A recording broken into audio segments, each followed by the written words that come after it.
In the spring of 1820, the Latter-day Saint prophet Joseph Smith had his first miraculous vision. His brother William later said, "We never knew we were bad folks until Joseph told his vision. We were considered respectable till then, but at once people began to circulate falsehoods and stories in a wonderful way."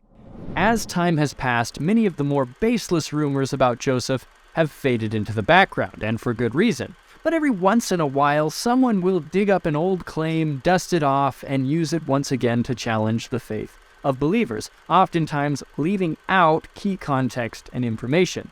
For example, I recently ran across a series of posts on social media about a cluster of affidavits asserting that on a river near Kirtland, Ohio, Joseph Smith attempted to walk on water, but was foiled when some mischievous skeptics secretly removed one of the underwater planks of wood he had been walking on. Did this really happen? Let's dive in. Get it? Dive in. Water.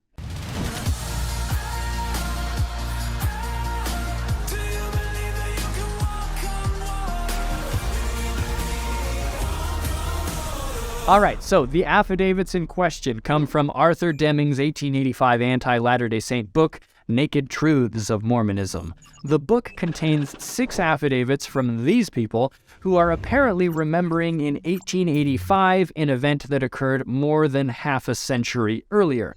Some accounts are apparently first-hand, half are at least second-hand, and all of them again are very late. Unfortunately, but not surprisingly, the influencer posting about these affidavits does not tell you that while these affidavits more or less predictably agree with each other, there are countless other versions of the water walking story that do not.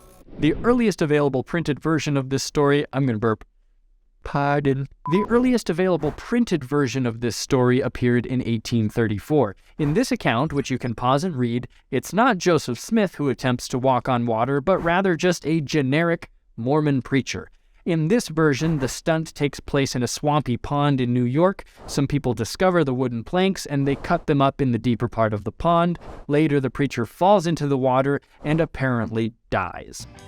Are you kidding? The story was quickly reprinted and denounced by the church's newspaper, the Evening and Morning Star, and later in the Latter-day Saints Messenger and Advocate. By 1838, at the latest, the story had become connected with Joseph Smith. In this 1838 account, it's not crossing a pond on planks, it's crossing a river on ropes. You better get your story straight. The Times and Seasons again addressed the spreading rumors in 1844, saying, "Every story has been put into requisition to blast our fame, from the old fabrication of Walk on the Water down to the murder of ex-Governor Boggs. The journals have teemed with this filthy trash." Nonetheless, the rumors continued and started showing up more in published records in the later 1800s. Some people claim it happened in New York, others Pennsylvania, others Ohio, others Illinois. One account says Missouri, and another one says Canada. There's even one version where he attempts to walk on water on the Great Salt Lake.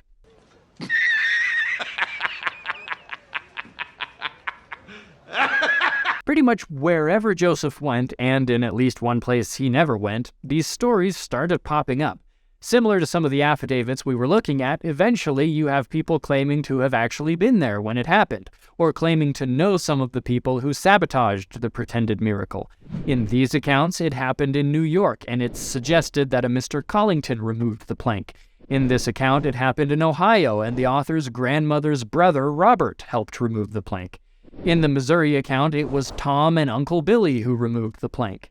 In this account, it happened in Nauvoo, Illinois, and a lady reports that her 2 younger brothers removed the plank, even though she was born in 1843, the year before Joseph was killed. In my favorite Nauvoo account, it happened on the Mississippi River, and the saboteur was Dan Rice, who had thought of the idea while at lunch with none other than Abraham Lincoln. Bob Genghis Khan, Socrates Johnson, and Abraham Lincoln. Researcher Stanley Thayne interviewed various individuals in Pennsylvania about this legend. He noted that most accounts matched the usual print story about town boys removing an underwater plank, but he also found accounts where Joseph is walking on an underwater rope bridge that is sabotaged by men underwater breathing through reeds.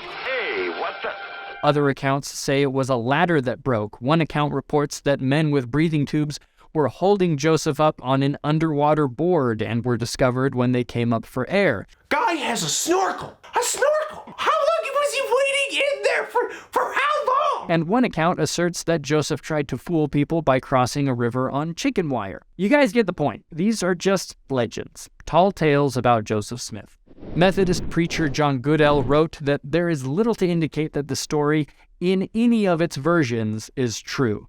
The story has too much of the character of that brand of Yankee humor in which the know-it-all outsider is done in by the supposedly inferior locals. Now, if there is even a kernel of truth in these stories, it may be based on the events of late June 1830 during the early days of the church. The Brethren had built a dam at the outlet of Pickerel Pond on Joseph Knight's farm so as to create a space to perform baptisms the following day.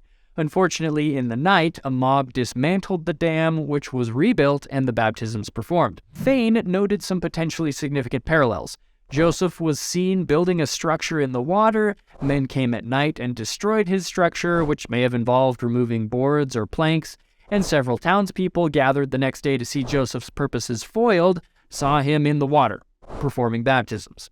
It could be that these early events were embellished over time, but there's really no way to know for certain. Ultimately, the water-walking legend reveals 19th century fears and anxieties about religious change and distrust of religious innovators.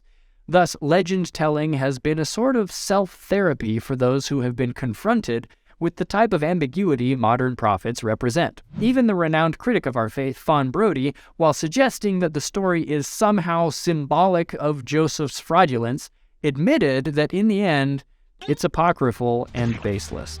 Check out the resources in the YouTube description for more info on this, watch some of our other videos while you're here, and have a great day.